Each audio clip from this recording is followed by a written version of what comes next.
Hola, buenos días a todos y a todas, a todos también. Estamos dando inicio a un nuevo capítulo del ciclo de podcast Construyendo Juntas Territorios sin Violencia, que es una iniciativa que estamos realizando en conjunto, el programa de intervención comunitaria con la Facultad de Ciencias Sociales. Hoy día nos acompaña Viviana Figueroa. Ella es psicóloga de la U de Concepción, magíster en Psicología Comunitaria de la Universidad de Chile, docente de la Universidad de Concepción y también docente de nuestra Universidad de las Américas en la Facultad de Psicología. Hola Viviana, muchas gracias por acompañarnos.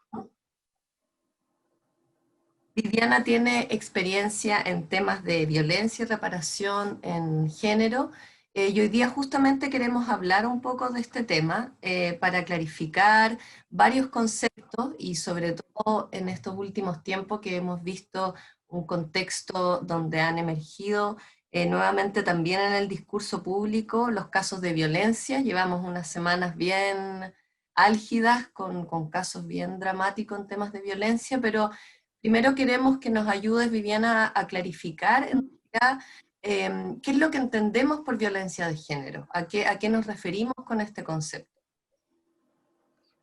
Bueno, primero que todo, gracias por invitarme a participar de este espacio.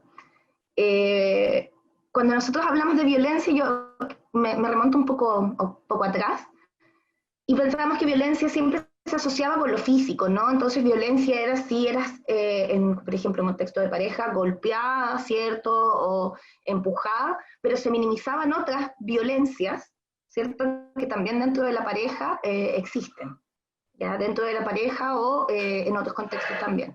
Entonces, de partida, comentar que cuando hablamos de violencia de género no nos referimos solamente a la violencia física, que es lo más, yo diría, llamativo, podría ser, o evidente, pero también hay otros actos, tanto en la pareja como hacia las mujeres en otros espacios, que son considerados violencia de género, como está, por ejemplo, la violencia psicológica, ¿ya? Que sería todos aquellos actos que son involuntarios, no deseados por nosotras, ¿cierto?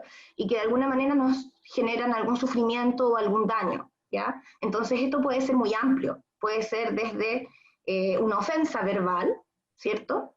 Hasta podríamos hablar de violencia psicológica como poca responsabilidad afectiva, ¿ya? Como ignorarte, comillas, hacerte la ley del hielo,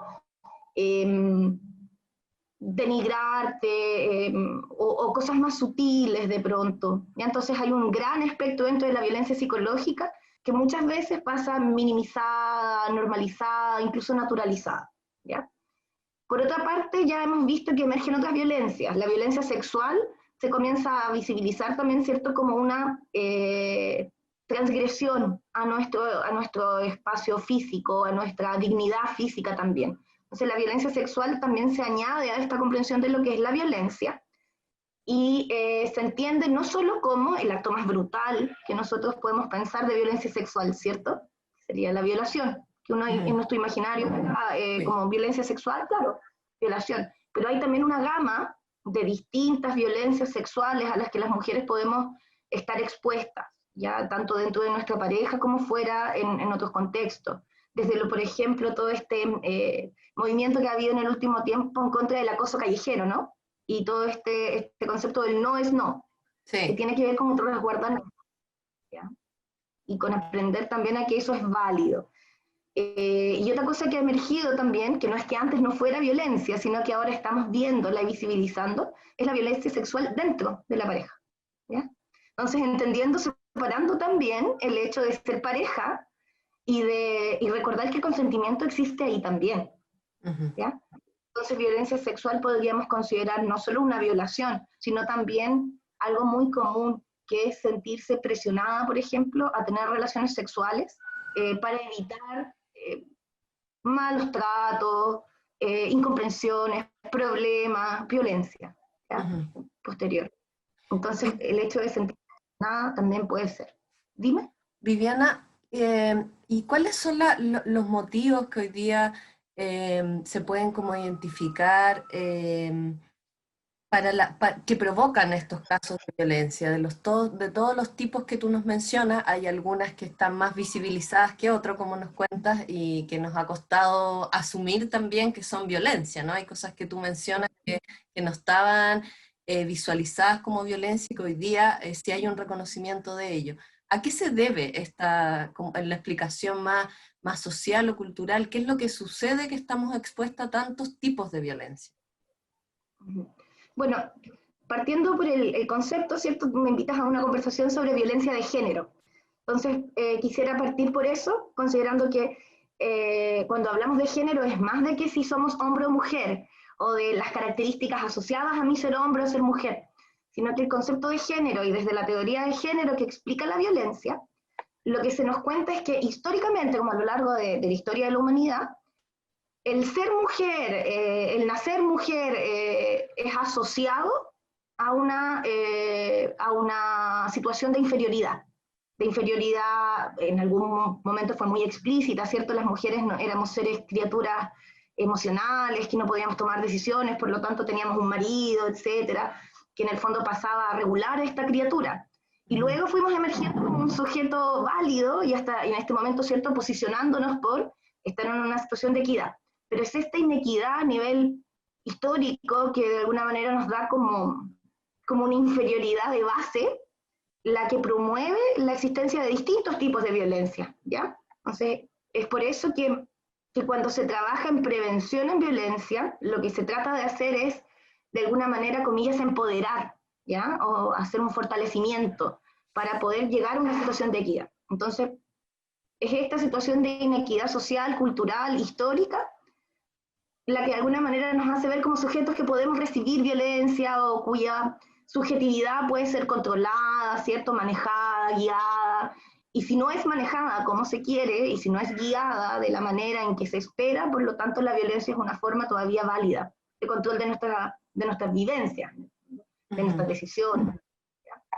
Entonces, yo ¿cuáles son, tú dirías, las principales consecuencias o secuelas que sufre una mujer que ha experimentado violencia en alguno de los tipos que tú mencionas? Porque deben haber algunas secuelas que son más o menos comunes, independiente del tipo de violencia que se ejerza. Claro, claro, mira, primero tenemos que pensar que cuando una mujer vive violencia, por ejemplo, ya sea física o psicológica en un contexto eh, familiar, por ejemplo, la violencia es reiterada, entonces no es solamente un hecho puntual el que genera, sino que es toda esta reiteración de hechos más graves, menos graves, más impactantes, menos impactantes, lo que va generando una suerte de trauma, por ejemplo, en una mujer que lo vive constante, de manera sistemática, por ejemplo. Entonces, si yo pienso en alguna, como en lo más grave de una situación, en una mujer que está viviendo violencia sistemática, constante, ya sea de tipo sexual, psicológica, física o un combinado, esto va a generar una vivencia de trauma, porque es reiterado, porque es sistemático, y además una normalización, ¿cierto? O de alguna manera una adecuación de estas conductas a la vida que yo tengo, una explicación, y por lo tanto voy acomodando, naturalizando, normalizando, temiendo, y me demoro además en hacer una denuncia, en visibilizar, en contar. Mis redes comienzan a no comprenderme, entonces comienzo a quedar sola, ¿cierto? Porque además muchas veces la persona que está viviendo violencia está mal, por lo tanto no es estar con esta persona es para apoyarla, digamos, no es una persona que esté bien muchas veces. Quieren estar bien muchas veces, pero por dentro, ¿cierto?, algo anda mal. Entonces es necesario recibir apoyo y eso se corta. Y ahí comienza a profundizarse, por ejemplo, el daño que puede haber. Eso puede ser por un lado. Y en lo más íntimo, pero también, por ejemplo, hay violencias que se generan en nuestras subjetividades como mujeres, una dificultad, por ejemplo, pienso yo, para poder llegar a un nivel, en algo mucho más básico, qué sé yo, a un nivel profesional, a la par. Entonces se generan muchas frustraciones porque hay violencias cotidianas, por ejemplo, violencias psicológicas, muchas veces tú a lo mejor no es lo físico, ¿no? Pero la autoestima es la que comienza a debilitarse, el temor, las inseguridades a aparecer. Entonces, a lo mejor, claro, tú no estás viviendo violencia física, entonces el trauma no es tan evidente, pero llevas años escuchando que eres poca cosa, poco hábil, peor que otras, y eso evidentemente empieza a calar en la manera, en la percepción que uno tiene a uno misma, y por lo tanto en lo que materializa. Entonces podríamos hablar de múltiples consecuencias a nivel individual, a nivel familiar, a nivel social. ¿No? A nivel familiar, esta transmisión generacional de la violencia en términos de creer que esa es la manera de relacionarse o de no saber, aunque entendemos que no es la manera de relacionarse que me gustaría, de no saber cómo hacerlo diferente. ¿Ya? Entonces, en muchos niveles, muchas consecuencias. ¿Y qué hacer ante esos casos? Porque en el fondo ahí tenemos con estas violencias que parecen como más invisibilizadas, quizás la apuesta son los temas más de prevención, y hay otros casos que, claro, que tienen consecuencias ya más traumáticas, como dices tú, más evidentes y que deben iniciar como un proceso de reparación. Si nos pudieras clarificar un poco cuál es la diferencia entre esas dos estrategias de prevención y de reparación, y cuál es el camino, el proceso que debe vivir una mujer que requiere un proceso de reparación. ¿Cómo identificar en el fondo cuando uno tiene que entrar en ese camino? Para iniciar un proceso de reparación, bueno, yo creo que lo fundamental es sentir, creo que igual es algo como sentir que hay una herida, un trauma, una necesidad de salir de un estado que en general emocionalmente es dificultoso o muy pesado, comillas, negativo, ¿ya? Entonces lo primero es reconocer, pienso yo, como mujer, las señales en mí, ¿ya? Si me encuentro, por ejemplo, deprimida, si creo que pienso pensar que la vida no tiene mucho sentido, ¿cierto? Comienzo a sentir mucha angustia, tengo algunas palpitaciones, qué sé yo, algunos síntomas que se le llaman de algún problema psicológico, entendiendo que el problema no la causa no es uno, ¿cierto? Sino que es una reacción que tenemos. Eso ya necesita acudir, ¿cierto?, a un acompañamiento psicológico en el cual podamos reparar algún daño, alguna situación traumática que se haya vivenciado. Yo creo que el primer paso es poder reconocer y reconocerse como una víctima en alguna dimensión, digamos, ya en esta dimensión, como una persona que ha recibido maltrato, que ha recibido violencia, que no la ha buscado, que no la ha causado, ¿ya? Sino que simplemente está inserta en un sistema que valida este tipo de relaciones, y por lo tanto debiera tratar de mejorar eso que está aquí. Y ahí tú requieres una reparación, y eso es más bien individual, aunque igualmente ciertas políticas sociales, culturales, igual contribuyen a la reparación, ¿no? Tener los espacios, tener la inversión, el lenguaje social, cultural que de alguna manera no culpabilice, ¿cierto? Y acoja y visibilice estas situaciones como situaciones dignas de ser atendidas, importantes, relevantes, ¿ya? Entonces, como para reconocer, ¿cierto? Está eso, como la vivencia de malestar psicológico agudo y que requiere reparación. Ahora uno dice reparación como si hubiera algo malo en uno, ¿ya? Y la verdad es que no es que haya algo malo en uno en sí, sino que se produjo un desorden en mí o una situación en mí, ¿cierto? De mis emociones, que yo de alguna manera, si estoy en una situación traumática, ya no es posible abordar con mis herramientas, no porque yo esté defectuosa, sino porque la situación no debiera ser, ¿ya? Y comprender eso es una manera, es un paso enorme, ¿ya? Yo creo que eso es lo que cuesta estos 7 años, y 7 años en promedio se demora una mujer en denunciar. Entonces, creo que una labor muy importante que podemos hacer es abrir estos espacios para que se comprenda que esto no es un defecto de la persona que lo vive, ¿ya? Que esto es algo, es una situación social que aún no hemos podido transformar, que estamos en vías de transformar, pero que aún continúa y que no es nuestra culpa. Eso es lo primero. Como prevención, las estrategias de prevención yo creo que son paralelas, o sea, tienen que ir una con la otra. No puede haber reparación si no hay prevención, porque entonces vamos a seguir, ¿cierto?, en el futuro reparando, y nuestra idea es que esto se transforme.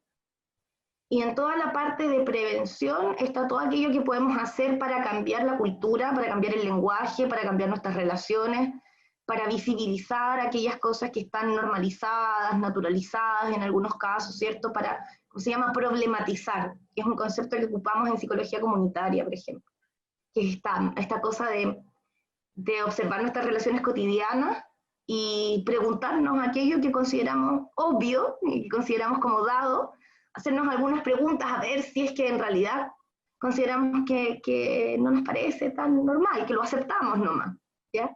Entonces, esta problematización que sucede en el diálogo es un buen ejemplo de cómo podemos prevenir. Muchas veces con mujeres que no han denunciado violencia o que ni siquiera han reconocido violencia, ¿ya? Sino que están, digamos, sienten un malestar, pero aún no saben por qué. Entonces, este hecho de ir conversando, dialogando, preguntándonos cosas, ¿cierto? Que nos va a ayudar a ampliar nuestra mente y nos va a ayudar a la prevención. También el hecho de conversar, ¿cierto? Estas conversaciones, estos diálogos en las que mujeres van conociéndose, ¿cierto? Se sirven para ampliar red. Y la red social es muy importante para prevenir la violencia, para prevenir que escale, por ejemplo, ¿cierto? Porque nos lleva a fortalecer lazos con otras mujeres o con otras personas que pueden vivir vivencias similares. Por lo tanto, podemos encontrar comprensión y desarrollar más fuerza, ¿ya? Entonces eso a nivel meso, pero también a nivel macro, como digo, políticas públicas, espacios de discusión, sí, todo este tipo como de propagandas, de sensibilización, son cosas que pueden contribuir. Cambios en las relaciones, que las universidades, por ejemplo, realicen este tipo de conversatorios. Yo pienso, uno a veces piensa, la violencia está, no sé, cuando tú vas a trabajar, pero muchas veces la violencia está al lado, en quien estás pensando, y ellas a lo mejor ni lo ven. La violencia puede estar en mi vida, y yo a lo mejor no me he dado cuenta. Entonces son estas conversaciones las que nos permiten también enriquecer, prevenir y promover un trato diferente. Y ahí, Viviana, en ese sentido que tú nos planteas que hay distintos niveles en el fondo, tanto en la prevención como en la reparación de políticas a nivel más macro, digamos, o más centralizada, pero sobre todo nos interesa si nos puedes contar o comentar si conoces algunas estrategias de abordaje más comunitario, más territorial para estos temas de violencia. Pensando justamente en lo que dices tú, en que a veces son situaciones bien cotidianas que necesitamos activar un apoyo, una búsqueda de alguna solución más inmediata, y las políticas más centralizadas a veces están muy lejanas o requieren, se sienten distantes, no manejan incluso el lenguaje a veces en el que podemos trabajar desde los territorios. Y pensando además que hoy día hay una fuerte énfasis de nuevo en volver a como formas de relacionarnos también desde el cuidado, ¿no? De generar redes también entre nosotras, entre otros, también involucrando a otros que nos permitan enfrentar, no solo de forma individual, sino que colectiva, estos temas de violencia. Entonces, si nos pudieras contar acerca de algunas estrategias más comunitarias para enfrentar los temas de violencia. Yo me acuerdo de una experiencia muy bonita que yo tuve trabajando. Yo soy de Concepción, entonces vivo en San Pedro, que es una comuna que queda como al otro lado del río en Conce.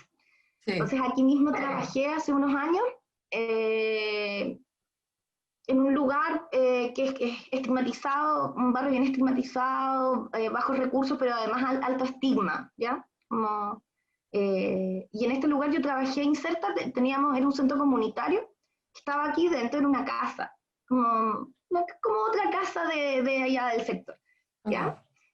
Y en este lugar teníamos interveníamos en distintos niveles, individual, grupal y social. Teníamos esa era parte de nuestro proyecto. En la parte individual, evidentemente, estaba el proceso de reparación individual, ¿cierto? Y algunos talleres grupales también, de psicoterapia grupal, como de grupos de apoyo mutuo. Entonces estuvimos trabajando harto con eso, reparación individual, apoyo mutuo, grupos de apoyo mutuo. Y a partir del grupo de apoyo mutuo, lo que se pensó hacer fue generar una escuela de monitoras. ¿A qué me refiero con esto? Dentro de las mismas mujeres que iban al centro, consultaban por violencia, pasaban por un proceso de reparación, hacían un curso. y este curso las certificaba a ellas como monitoras en prevención en violencia. Entonces, y esto fue una alianza, hace mucho tiempo. Entonces, lo que se hacía ahí era que estas mujeres que vivían violencia, que pasaban por un proceso de violencia, también se capacitaban cómo colaborar o cómo ayudar a otras mujeres que vivían violencia. Entonces se iba generando una cosa bien bonita, como de no solo ser una víctima de esta cosa, sino también de ser una colaboradora porque yo he vivido esto. Y le da una fuerza diferente a tu relato. Eso por una parte. Teníamos también acercamiento a la comunidad. ¿Ya? Fue difícil porque yo estoy hablando de varios años atrás, cuando quizás esto no estaba con tan buena acogida. Nosotros salíamos a marchar a la feria. Una feria del barrio, y ciertos días nosotros íbamos con nuestros carteles de apoyo, de cuestionamiento a la violencia, no más violencia, íbamos todas las señoras, mujeres, jóvenes, íbamos todas con nuestros carteles a pasar por la feria y entregar mano a mano, digamos, estos volantes para invitar a participar en esto que estábamos haciendo ahí mismo en el barrio. Y esto duró años, fue un proyecto bien bonito. Y de esta manera, claro, involucrábamos a la comunidad misma, visibilizando este problema todas las semanas. En ese tiempo fue más complicado, digo, hubo hasta amenazas, pero también hubo muchas mujeres que llegaron de esta manera. Hicimos alianzas con los jardines luego, ¿cierto? Entonces, con los jardines Integra. Entonces luego íbamos a los jardines Integra a captar más personas, nos ampliamos hacia algunas poblaciones hacia el lado, y en los jardines también fuimos haciendo preventiva. Entonces nos relacionamos con instituciones del sector y empezamos a hacer ese tipo de intervención también. Entonces ahí hay una buena estrategia, creo yo, en la que tú combinas la intervención individual de reparación porque es necesaria, pero también le das otro carácter en el cual con esta reparación tú puedes fortalecer a otras, y con eso ayudas, fortaleces el componente de solidaridad, que yo creo que es súper importante. Y teníamos también este componente de sensibilizar, de educar sobre conceptos, sobre temas importantes como referidos a la no violencia. ¿Ya? Con esto de salir a las calles, de alguna manera a la feria, en que había mucha gente, captar a otras personas, conversar, ¿cierto? Puerta a puerta, debajo de las puertas, entrando boletines. Entonces teníamos también esa estrategia, y por otra parte una estrategia de red, en la cual nos ligábamos con otras instituciones para tener un discurso similar, ¿me entiendes? Como para por ejemplo, no sé, utilizar el espacio y poner imágenes que sensibilicen. Entonces así la comunidad completa y las redes que están en ellas tienen un discurso similar, están trabajando temas similares, y de eso fortalecen, no son intervenciones individuales solitarias, también de alguna manera se agrega a la red. Entonces esa es una experiencia. Otra experiencia actual, y que más que comunitario, yo creo que esto es debido a la pandemia y a la urgencia, ¿no? Se han generado varias ONG en Concepción igual. Entonces hay una ONG en la que yo colaboro que se llama Amiga Yo Te Creo, que si una persona, una mujer está viviendo violencia y no tiene los medios para atenderse, para optar a una psicóloga, un psicólogo, una psicóloga en este caso, que haga un proceso de reparación, Amiga Yo Te Creo toma tus datos, hace tu primera acogida y te brinda un servicio de asesoría psicológica, social y legal. Perfecto. Entonces ahí, claro, no estamos insertas en un territorio, dada la dificultad. Amiga Yo Te Creo trabaja desde un poco antes y tenía iniciativas desde un poquito antes. Estaba partiendo cuando esto sucede. Y tenía iniciativas más bien territoriales o presenciales, pero en este momento estamos abocadas al tema online. ¿Y son profesionales, voluntarias que hacen acompañamiento? Profesionales voluntarias. De hecho, hay que enviar tu título, envías un currículum vitae. Esto es una ONG. Y esta ONG recibe nuestros currículum, revisa, ¿cierto? Y nos contacta para aquellos casos que puedan ser más afines a tu currículum, por ejemplo. Perfecto. Ok. Súper interesante lo que nos comentas, porque es parte de las estrategias que estamos pensando, iniciativas a desarrollar en conjunto con las facultades sociales, el poder generar una escuela de monitoras, como dices tú, el poder generar estas redes también de apoyo entre las propias egresadas de nuestra universidad, Por ejemplo, y las mujeres o dirigentes con que trabajamos en los distintos territorios. Viviana, ya para ir cerrando, te quería preguntar cuáles crees tú que son los desafíos que hoy día enfrentamos para abordar los temas de violencia de manera compleja, tal como tú lo expones, considerando que hay muchos tipos de violencia, que hay algunos que parecen bien naturalizados también.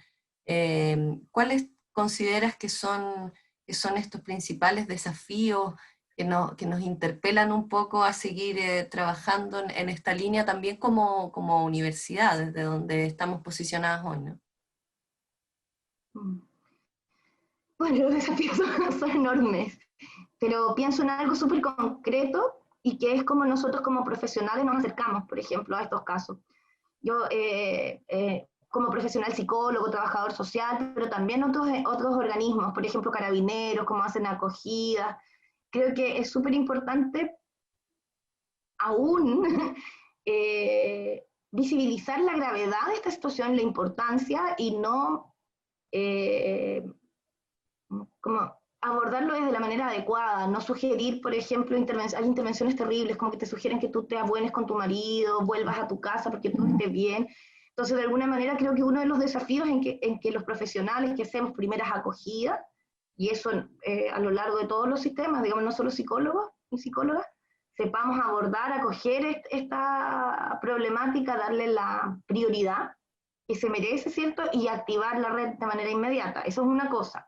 Entonces, las primeras acogidas son importantes y que haya profesionales capacitados, sensibilizados con los temas, que conozcan el abordaje, creo que es principal. Por otra parte, bueno, ampliar las coberturas, mejorar la cobertura que se le da a prevención y el énfasis que se le da a la prevención. Creo que en el tema legal también hay muchos desafíos, pero eso ya es algo que escapa a mi trabajo, cómo funciona el ámbito legal, ¿ya? Como tú haces una denuncia y cómo se realiza este acompañamiento, ¿cierto? Si este acompañamiento, cuánto dura, si desde aquí se te presta también algún apoyo social, creo que ahí hay varios temas importantes en qué pasa después de que tú haces la denuncia. Yo he trabajado en casas de acogida también, por ejemplo, para violencia grave, y creo que ahí también hay que hacer un gran trabajo en cómo poder acompañar la autonomía de muchas mujeres, pensando en que varias han estado en situaciones de violencia que les han impedido incluso trabajar. Entonces, luego, ¿cómo desarrollas una vida autónoma?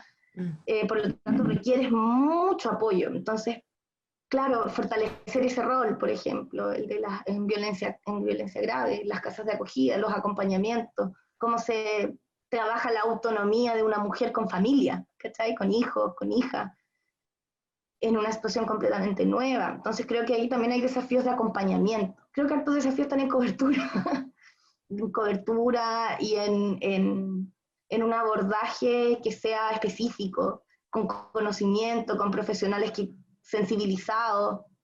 Por ahí creo que hay que por lo menos creo que es una base en la que partir. Y prevención, mucha sensibilización, mucho acompañamiento en violencia en el pololeo, que ahora se abre por lo menos el tema considerarlo como femicidio, ¿cierto? Dentro del pololeo con la ley Gabriela, Sí. pero también hay que prevenirlo. Entonces por ahí yo creo que hay harto abordaje que hacer en la juventud, ya en la infancia, desde pequeña y trabajando con esta imagen más poderosa de nosotras mismas. Bueno, Viviana, muchas gracias. Ha sido muy interesante, nos ha ayudado a clarificar hartos conceptos y sobre todo identificar, yo creo que estrategias donde también podemos estar aportando como universidad, también como mujeres en nuestros propios territorios. Así que te agradezco mucho el poder participar de este ciclo de podcast y esperamos también volver a encontrarnos ahí en otras de las iniciativas que estemos desarrollando en la universidad. Sí, súper. Yo igual agradecida de que me inviten a esta instancia a poder conversar estos temas. Yo creo que ya esto es una interesante iniciativa como para poder ir pensando, abriendo la necesidad de dialogar, de formarnos en estos temas y de hacer iniciativas nuevas, diferentes, ¿cierto? Que puedan como, transformar también a nivel social los diálogos, lo cultural. Es súper importante. Exacto, ahí está nuestro mayor desafío.